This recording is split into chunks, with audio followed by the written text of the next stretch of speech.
स्वरूपानंद जी के कहे हुए शब्द मुझे विचलित कर गए। मैं सब कुछ जानते हुए भी कुछ क्षणों के लिए यह सुनकर स्तब्ध रह गया।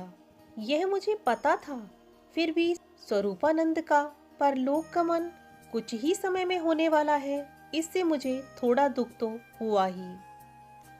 मुझे अभी गृहस्थ आश्रम भोगना है, इसीलिए कदाचित सुख दुख के भावों से मुक्त नहीं था।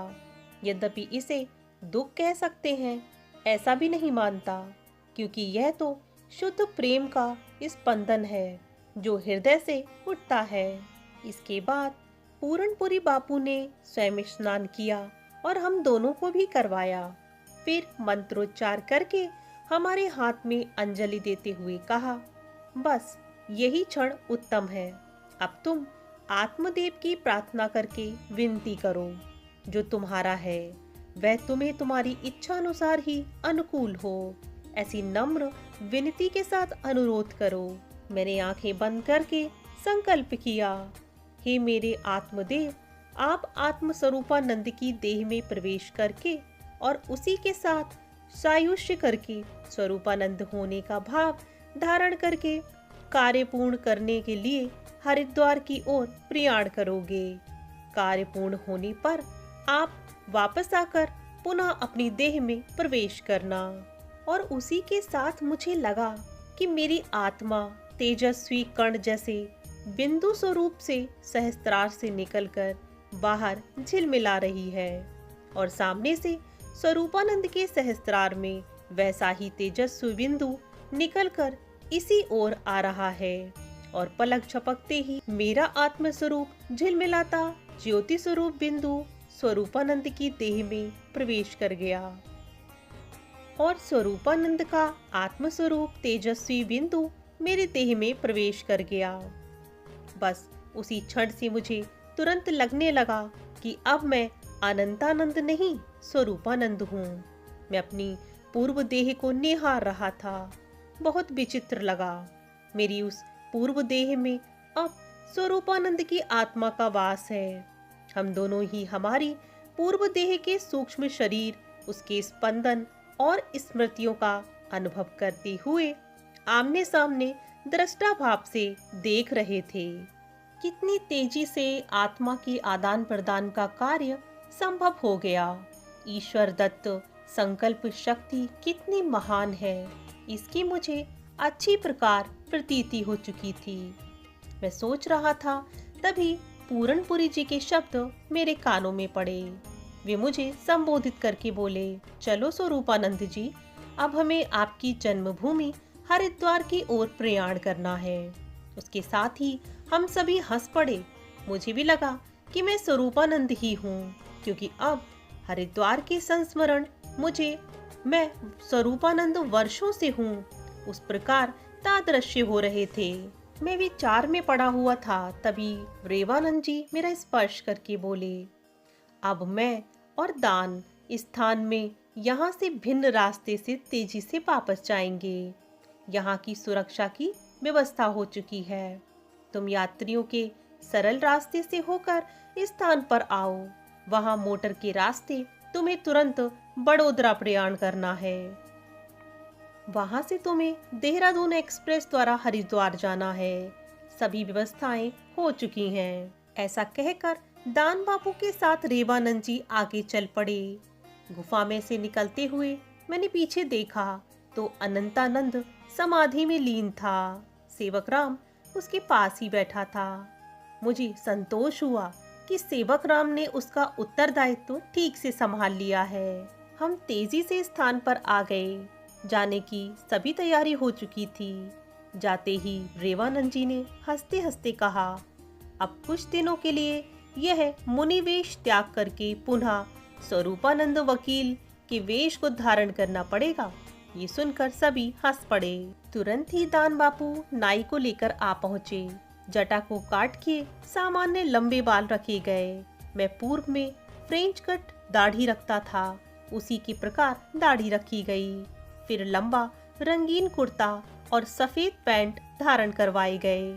मैंने दर्पण में अपने आप को देखा तो अपना ही यह रूप देखकर मैं दंग रह गया। एक सुंदर सुदृढ़ और प्रतिभाशाली वकील जैसा मैं लग रहा था। हम दरवाजे से बाहर निकले। शास्त्री जी, दान बापू, छात्र अशोक तथा अन्य सेवक हमें विदा करने दरवाजे तक आए।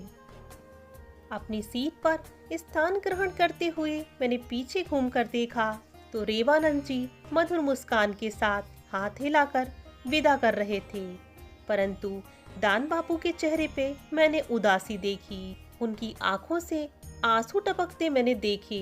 मैं जानता था कि अनंतानंद के प्रति भावना के स्पंदन उसे विचलित कर रहे थे। मैं तेजी से अपनी सीट पर बैठ गया। स्मृतियों का प्रभाव मानो उमड़ पड़ा हो। मेरे मन में एक साथ आधा टेढ़ा स्मृति रूपी स्थिर हो गए सरोवर का बांध आज टूटकर महावेग से बह रहा था। पूरनपुरी बापू के साथ हरिद्वार की ओर दौड़ती गाड़ी में जा रहा मैं भूतकाल को मथ रहा था। अचानक एक चेहरा मेरे मानस पटल पर उभर आया। निर्दोष, सुंदर, आध्यात्मिक आभा से परिपुष्ट वे सदा हंसता चेहरा। ये चेहरा था मेरे काका की पुत्री चंदा बहन का, मुझे 2 ही वर्ष बड़ी बहन, जिसने मेरे समग्र जीवन को अपने उदात्त आदर्शों से रंगकर मेरे जीवन को एकदम बदल दिया।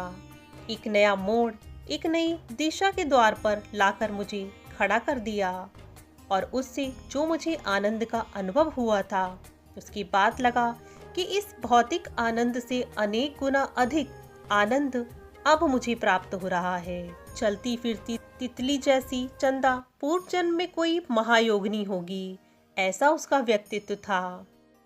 अपनी बहन चंदा और मित्र आशीष के विषय में बहुत सारी लंबी भूतकाल की बातों में फंसा हुआ ही था।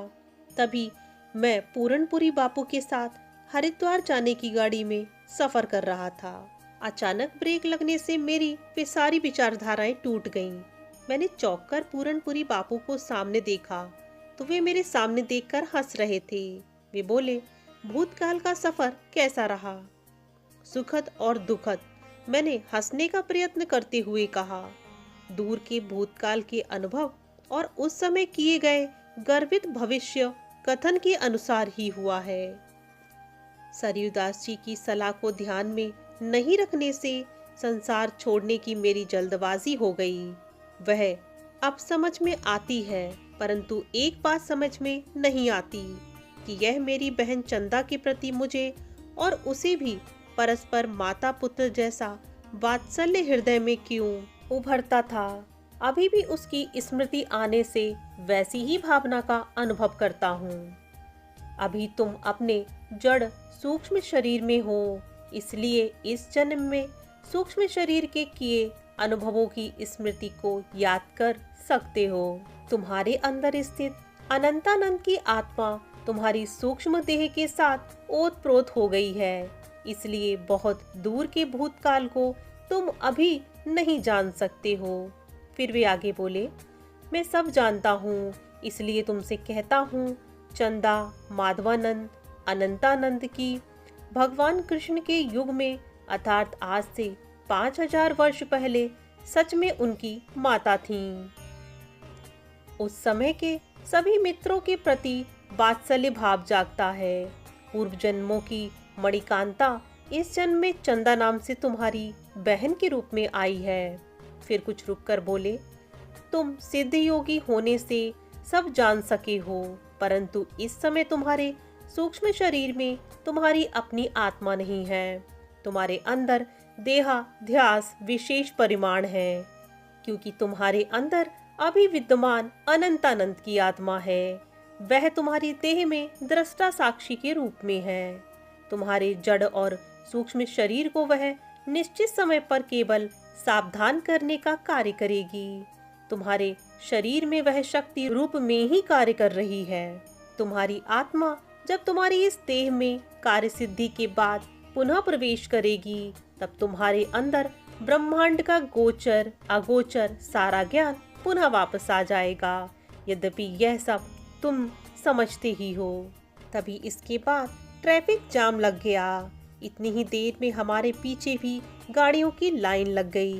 ड्राइवर सामने की दुकान से हमारे लिए पानी के 2 गिलास लेकर आया तो बापू ने कहा, यह पानी रहने दो। डिक्की में रेवानंद जी ने पानी का बड़ा जग रखवाया है, वहाँ गिलास भी होंगे, वही भर कर ले आओ। और फिर हंसकर बोले, फिर तो स्वरूपानंद के गांव का गंगा जल ही पीना है, क्यों, ठीक है ना? मैंने भी सहमति में सिर हिलाया। कांच खोलकर खिड़की से बाहर देखा तो सामने एक बोर्ड दिखाई दिया, बाईपास गोंडल। पूरनपुरी बापू का भी ध्यान इस ओर गया। वे बोल उठे, वाह क्या अच्छा अवसर है, कैसा अनुकूल संयोग सामने आया है। दान बापू के इस विधान को मैं समझ नहीं सका। तभी पूरनपुरी बापू बोले, अनंतानंद की ससुराल है इस गांव में और उनकी पत्नी अभी पति की अनुपस्थिति में पीहर में ही समय व्यतीत कर रही है। बहुत समय से दोनों मिले नहीं हैं और उनके कोई समाचार भी प्राप्त नहीं होने से वे बहुत व्यथित अवस्था में रहती हैं। उनको मिलकर सांत्वना देना आवश्यक है। उन्हें भी मुझसे मिलकर प्रसन्नता होगी और दिल हल्का होगा। इसके लिए प्रकृति ने ये कितना सुंदर अवसर दे दिया है। फिर बोले, अनंतानंद के परिवार के साथ मेरा वर्षों से प्रेमपूर्ण पुराना संबंध है। इस दृष्टि से मुझे उनसे मिलने की इच्छा जाग गई, जो आज इस प्रकार अचानक प्राप्त संयोगानुसार पूर्ण होगी। उसी क्षण मानसिक संदेश उन्हें भेजा है, वे हमारी प्रतीक्षा में दरवाजे पर ही खड़ी होंगी। हमारी गाड़ी मुख्य बाजार से होकर पुल पार करके अस्पताल के पिछले भाग में पहुंच गई तो सामने एक बड़े मकान के बरामदे में एक महिला खड़ी हुई नजर आई। ड्राइवर को वहीं गाड़ी खड़ी करने का संकेत करके वह बहन प्रसन्नता से हमारी ओर दौड़ कर आई। हमारी गाड़ी से उतरते ही हमको प्रणाम करके प्रसन्न वदन अंदर घर में ले गई। आसन पर बैठाकर स्वच्छ पात्र में जल लाकर हमारा स्वागत किया। घर के सभी सदस्यों ने एक बाद एक हमें नम्रतापूर्वक प्रणाम किया। बहन ने हमारे सामने बैठकर हंसते हुए बापू को संबोधित करके कहा, बापू बहुत वर्षों के बाद आपके दर्शन हुए, बहुत प्रसन्नता हो रही है। फिर संकोच के साथ बोली, आप जूनागढ़ की ओर से आ रहे हैं तो साहब के कोई समाचार हों तो कहिए। साहब महत्वपूर्ण कार्य में व्यस्त हैं और कुशल हैं। चिंता मत करना, कार्य पूर्ण करके कुछ समय बाद तुम्हारे पास आ जाएंगे, हंसकर पूरणपुरी बापू ने कहा। परंतु आजकल वे हैं कहाँ? बहन ने अधीरता से पूछा। हरिद्वार की ओर प्रवास है, बापू ने कहा। हरिद्वार? हाँ, हमारी वहाँ जाने की योजना थी, परंतु माधवानंद जी का महत्वपूर्ण कार्य से संबंधित संदेश मिलते ही वे जूनागढ़ के स्थान पर चले गए थे। फिर बोली, वहां से कोई समाचार भी नहीं भेजते हैं और देखो अकेले ही हरिद्वार चले गए। फिर शांत स्वर में बोली, ठीक है, अनिवार्य होगा, तभी तो उन्होंने ऐसा निर्णय लिया है। अब आप स्नान करने की इच्छा रखते हो तो इस कमरे में ही स्नानागार है, तरोताज़ा हो जाओ, फिर भोजन तैयार है, मैं उसके लिए तैयारी करती हूँ। इतना कहकर बहन हमारे कमरे से बाहर चली गई। स्वादिष्ट और सादा सात्विक भोजन ग्रहण कर हम पुनः बैठक में आ गए। बहन भी हमारे सम्मुख आसन पर बैठ गई। मुझे लगा कि बहन मुझे देखकर कुछ संकोच का अनुभव कर रही है। मैंने सोचा कदाचित अपरिचित होने के कारण ऐसा होगा, परंतु बहन की आयु और साध्वी जैसा जीवन होने के कारण ये तर्क मुझे उचित नहीं लगा। तभी पूरनपुरी बापू ने बातचीत के निमित्त मेरा परिचय देते हुए कहा, मेरे साथ से गृहस्थ स्वरूप जी हरिद्वार के हैं और साहब के मित्र हैं और साहब के साथ एक विशेष कार्य में भी संलग्न हैं, इसलिए उनसे संकोच करने का कोई कारण नहीं है। आपकी बात सत्य है, बहन ने उत्तर में संकोच छोड़कर कहा। आप मेरा संकोच जान गए हैं, परंतु मुझे हो रहे संकोच का कारण मैं भी नहीं समझ पा रही। आज का दिन का प्रारंभ ही इस प्रकार हुआ है। कहकर बहन रुकी तो पूरनपुरी बापू ने कहा, जानता हूँ, फिर भी स्पष्ट करने का आग्रह करता हूँ, जिससे तुम्हारा संकोच दूर हो जाए। उत्तर में संकोच के साथ बहन ने कहा, ये स्वरूपानंद जी साहब के मित्र हैं, इसलिए यह जो भी हों, उन्हें देखकर अनजाना आकर्षण हो रहा है। मुझे लगता है कि उनके अंदर ऐसा कुछ है जो मेरी भावना को झकझोर मुझे उनकी ओर आकर्षित कर रहा है, परंतु उनकी भौतिक देह को देखकर उसमें कोई अपराध भाव जाग रहा है। एक ही व्यक्ति में ये दो विरोधी भाव कैसे जागृत हो सकते हैं, ये बात मुझे समझ नहीं आ रही। इसी प्रकार की परंतु अलग ही परिस्थिति में इसके विरुद्ध भाव आज प्रभात के स्वप्न में मुझे दिखाई दिए और फिर हंसकर बोली, यहाँ अर्थात स्वरूपानंद के विषय में मुझे उनकी जड़ देह से अपराध भाव आ रहा है, परंतु स्वप्न में देह का आकर्षण सत्य लग रहा था, परंतु वह देह के अंदर स्थित तत्व ने मानो मुझे अपराध भाव जगाया था। ये दो देह दर्शन के विरोधी भाव को मैं समझ नहीं सकती हूँ। आपको आज प्रभात में कैसा स्वप्न आया था? मैंने बीच में ही प्रश्न किया तो उत्तर में बहन ने कहा, बहुत विचित्र, कभी ना अनुभव किया। नींद में सुंदर वन, कलकल बहती नदी और किनारे पर काले पत्थरों के पीछे झरने और झरने के पीछे गुफा जैसा देखा मैंने।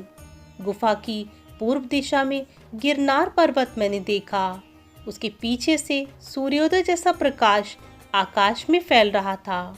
मैं सुंदर प्राकृतिक दृश्य को देख रही थी, तभी गुफा की ओर पुनः मेरी दृष्टि गई तो मुझे गुफा में प्रवेश करने की तीव्र इच्छा हुई और मैंने उसमें प्रवेश किया।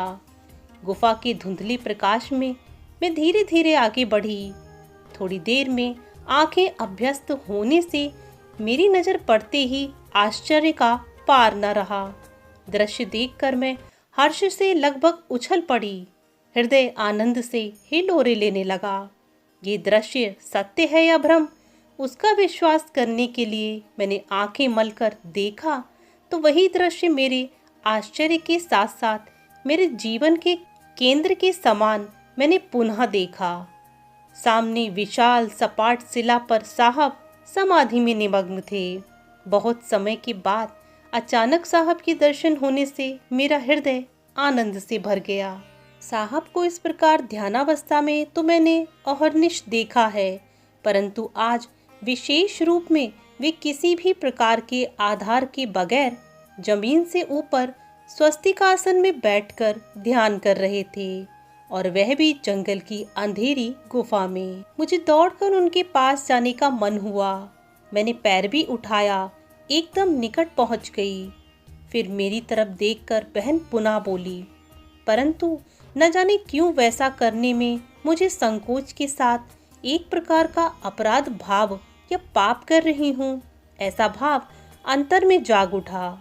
पास जाने के लिए पैर किसी भी तरह उठे ही नहीं, फिर भी पास जाने के लिए मन खींचा जा रहा था। मैं प्रयत्न पूर्वक पैर बढ़ाकर निकट पहुंची, परंतु साहब ध्यानावस्था में होने से मेरी ओर उनका ध्यान ही नहीं गया। इसीलिए उन्हें ध्यानावस्था से बाहर लाने के लिए मैं जोर जोर से बोली, अरे ओ साहब, मैं आई हूँ, मेरी ओर देखो। परंतु कोई प्रतिभाव या प्रतिक्रिया दिखाई नहीं दी तो मैंने जोर जोर से ओम ओम का उच्चारण करना प्रारंभ किया, परंतु कोई परिणाम नहीं दिखा। मुझे अब भय के साथ चिंता होने लगी थी। उनको झकझोर कर जगाने का निश्चय करके उनके शरीर को स्पर्श करने को मैंने हाथ बढ़ाया तो मेरे हाथ को एक झटका लगा। मुझे लगा कि मेरे हाथ को किसी ने पीछे से खींच लिया है। मैंने पुनः प्रयत्न किया, परंतु मैं उन्हें स्पर्श नहीं कर पाई। मेरी आंखों में आंसू आ गए। उसके साथ ही पाप अपराध करने की भावना भी मुझ में प्रबल हो गई। ऐसी दुविधा की भावना के कारण मैं कांपने लगी। तभी साहब की बैठक के पीछे से मैंने सिंह की गर्जना सुनी। सुनकर भयभीत होकर मैं उल्टे पांव गुफा के बाहर जाने लगी। उसी के साथ मेरी नींद खुल गई। परंतु स्वप्नावस्था पूर्ण होते समय तंत्रा में दो शब्द मेरे कान में पड़े, साहब और हरिद्वार। और उसके स्वप्न को पूर्ण रूप से समाप्त होने पर मैंने बिस्तर का त्याग कर दिया। सुबह का स्वप्न सत्य होता है, ऐसा सोचकर मैं चिंता और भय में घिर गई। तभी पूरनपुरी बापू ने कहा, ऐसे स्वप्न आना स्वाभाविक है। साहब की लंबी समय से अनुपस्थिति में तुम रात दिन उनके विचार करके मनोमन चिंता करती रहती हो। इस कारण ऐसे विचित्र स्वप्न आते जाते हैं। इसमें चिंता करने जैसा कुछ नहीं है। कुछ समय में ही वे कुशल क्षेम पूर्वक तुम्हारे पास आ जाएंगे। कहकर उठने की तैयारी कर रहे हो, इस प्रकार पुनः बोले, चलो अब ओम नमो नारायण का समय हो गया है और हमें बहुत दूर जाना है। तभी बहन ने बापू से कहा, जरा खड़े रहो, आपको बहुत दूर जाना है। मुझे पता है आप बाहर का खाना नहीं खाते, इसी कारण मैंने टिफिन तैयार रखा है, वह साथ लेकर जाइए। कहकर वह अंदर गई और बड़े स्टील के डिब्बे बाहर लेकर के आई। इनके अंदर सूखा मेवा तथा मीठे खाजे हैं, तुम्हें 2-3 दिन तक चलेंगे।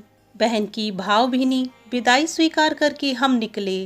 रास्ते में बहन का मेरे प्रति अभिगम और उनके स्वप्न के विषय में मैंने पूरनपुरी बापू से पूछा तो वे हंसकर बोले, अरे तेरे मन में लक्कड़ राम जी, पूरी रामायण हो गई और तो भी तुम्हें यह बात समझ नहीं आई। देखो समझ लो, तुम महान योगी हो, ये बात सत्य है, परंतु अभी जड़ और सूक्ष्म शरीर तुम्हारा है, परंतु आत्मा तो अनंतानंद की है। इसलिए बहन को अनंतानंद की आत्मा का आकर्षण हो, ये स्वाभाविक है, परंतु देह तुम्हारी है जो दोनों पवित्र आत्मा के बीच दीवार का काम कर रही है। उनके देखे हुए स्वप्न से विपरीत हो गया।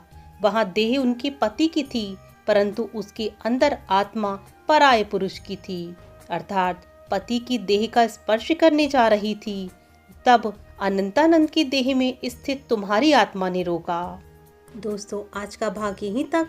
यदि आपको वीडियो पसंद आया हो तो इसे लाइक कीजिएगा, शेयर कीजिएगा, कमेंट कीजिएगा। चैनल यदि सब्सक्राइब नहीं किया तो सब्सक्राइब कीजिएगा इसी प्रकार के अन्य वीडियोस के लिए।